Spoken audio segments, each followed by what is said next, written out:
Hi guys, bonjour les filles. Aujourd'hui, une nouvelle vidéo pour parler grossesse. Donc là, aujourd'hui, je vais vous parler de mon premier trimestre de grossesse. Alors, donc tout d'abord, donc j'ai appris quand même assez tardivement que j'étais enceinte parce que donc j'avais des cycles irréguliers. Et donc au final, j'ai appris ma grossesse, j'avais fait déjà quasiment un mois. Donc j'ai pris des petites notes pour essayer de ne rien oublier. Donc on va dire le premier mois, donc les semaines 1 à 4. Donc j'ai commencé par avoir des petits tiraillements dans le bas du ventre.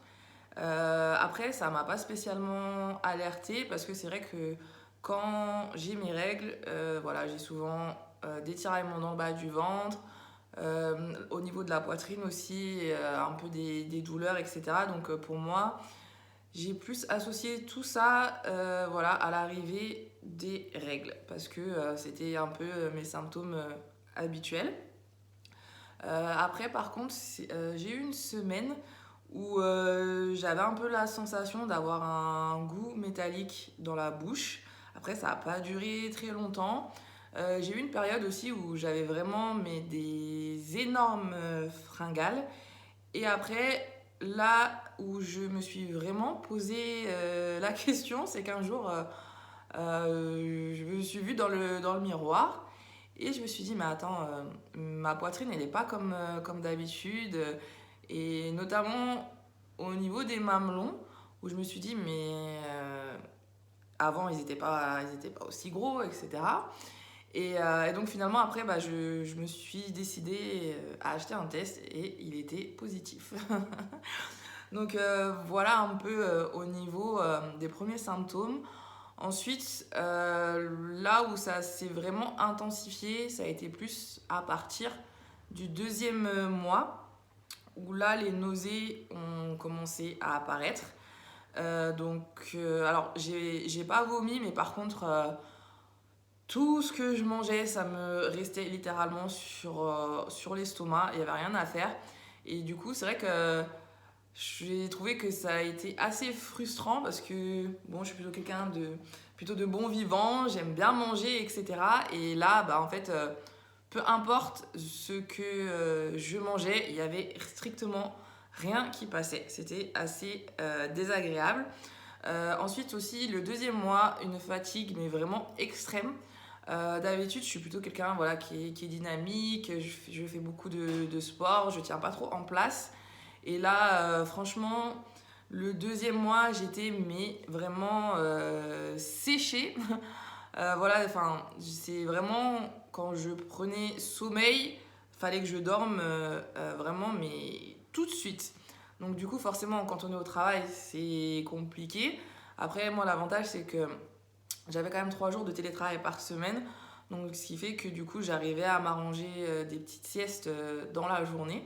Mais c'est vrai que j'étais vraiment mais, fatiguée. D'habitude, j'ai plutôt besoin de 6 à 7 heures de sommeil. Et là, j'étais plus passée sur des 10 heures de sommeil. Et des fois, même avec ça, j'avais besoin d'une sieste pendant la journée. Ensuite aussi, deuxième mois, pas mal d'insomnie. Voilà, où même si j'étais fatiguée, et bah, des fois au moment de se coucher, impossible de dormir. Je me réveillais quasiment toutes les heures, toutes les 2 heures. Ensuite aussi, ce qui n'a pas aidé au sommeil, c'était bah, les envies d'aller faire pipi. Où là, ça s'est vraiment intensifié et que du coup, je pouvais me lever 3 à 4 fois par nuit pour aller aux toilettes. Ensuite, au cours du deuxième mois, donc j'ai eu un peu moins de tiraillements dans le bas du ventre. Par contre, la poitrine extrêmement douloureuse. C'est-à-dire que même le soir, couché, le moindre mouvement dans le lit, etc. Enfin, c'était vraiment assez intense. Après aussi, ce que j'ai constaté, des fois on dit souvent que oui, la grossesse, on commence à avoir des cheveux magnifiques, etc. Alors moi, sur le début, j'ai plutôt eu un dessèchement. Bon, là, j'ai un tissage, mais sinon, je porte mes cheveux naturels. Et c'est vrai que bah, je les trouvais beaucoup plus secs que d'habitude. Et pareil aussi au niveau de la peau. Vraiment une extrême sécheresse. Donc voilà, liée à tous ces changements hormonaux. Parce que d'habitude, j'utilise le beurre de karité. Et là, je mettais de la crème et quelques heures après ou en fin de journée, j'avais l'impression que j'avais pas mis de crème sur mon corps depuis 3 jours. Donc voilà.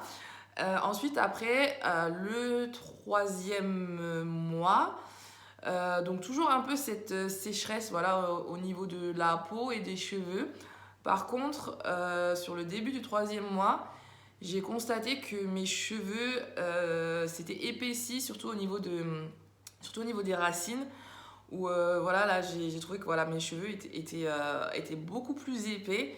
Mais par contre, toujours avec un plus gros besoin voilà, d'hydratation. Et pareil pour la peau. Ensuite aussi le troisième mois, donc la diminution des nausées. Là, j'ai envie de dire que ça a été un peu le soulagement de pouvoir recommencer un peu à manger sans que voilà, on se sente mal après voilà, toute la journée. Ensuite, alors j'ai pas eu spécialement, on va dire, d'envie particulière au niveau de la nourriture. C'est vrai que bah, vu que sur le début, tout ce que je mangeais, il n'y avait rien qui passait, j'ai pas eu spécialement d'envie. C'était même plutôt à chaque approche de repas, voilà, l'appréhension. Où on va dire que là, c'était un stade où t'as pas envie de manger, mais voilà, tu te dis que là, c'est pas le moment de commencer à sauter des repas, etc. Parce que on a quand même faim. Mais voilà, après, quand on sait que dès qu'on aura mangé, bah, ça va pas passer.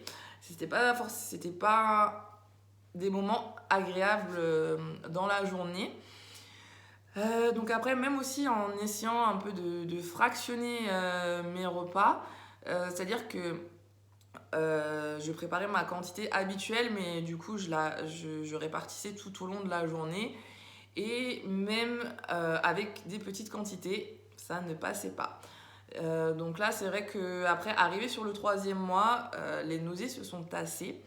Donc du coup, ça a été plus facile d'apprécier de manger. Après, par contre, donc moins de nausées sur le troisième mois, mais plus des remontées acides. Voilà, où là, même au quatrième mois, voilà, de temps en temps, après les repas, un peu ces sensations de brûlure d'estomac, etc., qui remontent. Bon, après ça, voilà, j'ai lu que c'était assez fréquent et que ça pouvait rester quand même tout au long de la grossesse. Mais après, c'est pas à chaque repas. Des fois, ça va être plus le soir, même si voilà, on essaye de manger plus léger, etc. C'est plus voilà, des fois le soir, au moment du coucher, que voilà, j'ai un peu cette sensation de brûlure d'estomac. Voilà un peu concernant mon premier trimestre de grossesse, concernant un peu les symptômes. Ensuite, moi j'avais une petite question par rapport si vous aviez... pardon, je vais y arriver. Est-ce qu'il y a des filles voilà, qui sont tombées enceintes et par exemple, qui avaient déjà des problèmes de fibrome? Parce que je vous explique, il y a 3 ans maintenant, donc j'ai eu une conisation en fait suite à un début de cancer du col de l'utérus. Donc en fait la conisation, c'est qu'on va vous retirer plus ou moins une grosse partie du col de l'utérus. Et après, 6 mois après, On m'a diagnostiqué des fibromes. J'en ai plusieurs. C'est ce qu'ils appellent dans le jargon médical un utérus polyfibromateux. J'en ai plusieurs. Ils ont été décelés grâce à une échographie. Parce que ce qu'il faut savoir, c'est que j'avais des douleurs de règles quand même très très importantes. Et donc, on m'avait prescrit une échographie pour voir si les douleurs de règles pouvaient être liées à l'endométriose. Je vais y arriver, j'avais oublié le terme. On m'a prescrit une échographie. Donc là, à l'échographie, on m'a décelé des fibromes. Et donc après, pour ce qu'ils appellent pouvoir faire la cartographie, j'ai enchaîné ensuite avec un IRM. Sauf qu'au vu des résultats, les fibromes, pour eux, ils estimaient qu'ils étaient trop petits pour causer ces douleurs. Après aussi, on m'a dit que ils ont pas détecté d'endométriose, etc. Mais du coup, je suis restée avec ces douleurs de règles quand même très intenses. Du coup, pendant chaque cycle, après, on m'a prescrit Antal 10 au niveau des antidouleurs. Plus aussi, j'ai oublié le nom du médicament, mais c'est un médicament aussi qui aide à réduire un peu le flux menstruel, parce que j'ai constaté qu'aussi après mon opération, mon flux menstruel a changé et était devenu très important. Du coup, j'avais un peu ce combo à prendre pendant mes règles. Après aussi, on m'a prescrit un autre médicament, j'ai oublié le nom. Là, c'était plus quelque chose d'hormonal.